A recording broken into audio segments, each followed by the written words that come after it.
Elisabeth Borne, ce geste qui a ulcéré les lors de son discours à l'Assemblée nationale.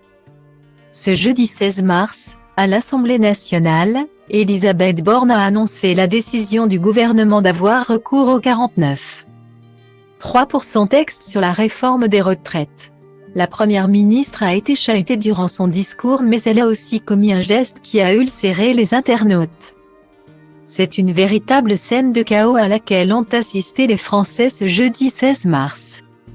Alors qu'une audience cruciale devait avoir lieu à l'Assemblée nationale pour adopter ou non le texte de la réforme des retraites.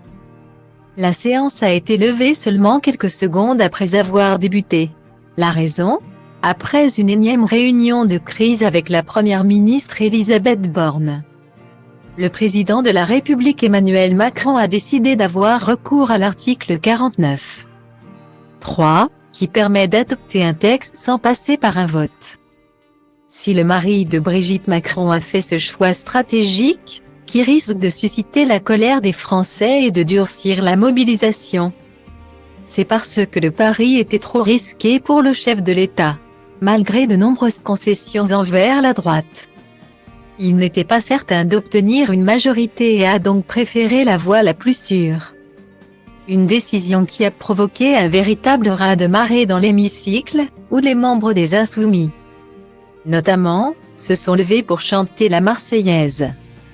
Accueillie par une bronca, Elisabeth Borne, qui a engagé sa responsabilité, a tenté coûte que coûte d'aller au bout de son discours. Bien que gênée par la cacophonie générale, elle a admis que l'incertitude planait à quelques voix près, l'obligeant à user de cet outil constitutionnel. C'est sur un compromis, fruit des deux assemblées, que je suis prête à engager ma responsabilité et celle de mon gouvernement. On ne peut pas faire de pari sur l'avenir de nos retraites, a-t-elle notamment déclaré. Un discours qu'elle a terminé par un léger sourire en coin. Ce geste, volontaire ou non, a évidemment beaucoup fait réagir sur les réseaux sociaux, où les internautes n'ont pas caché leur colère. Elle va causer une souffrance à des millions de personnes.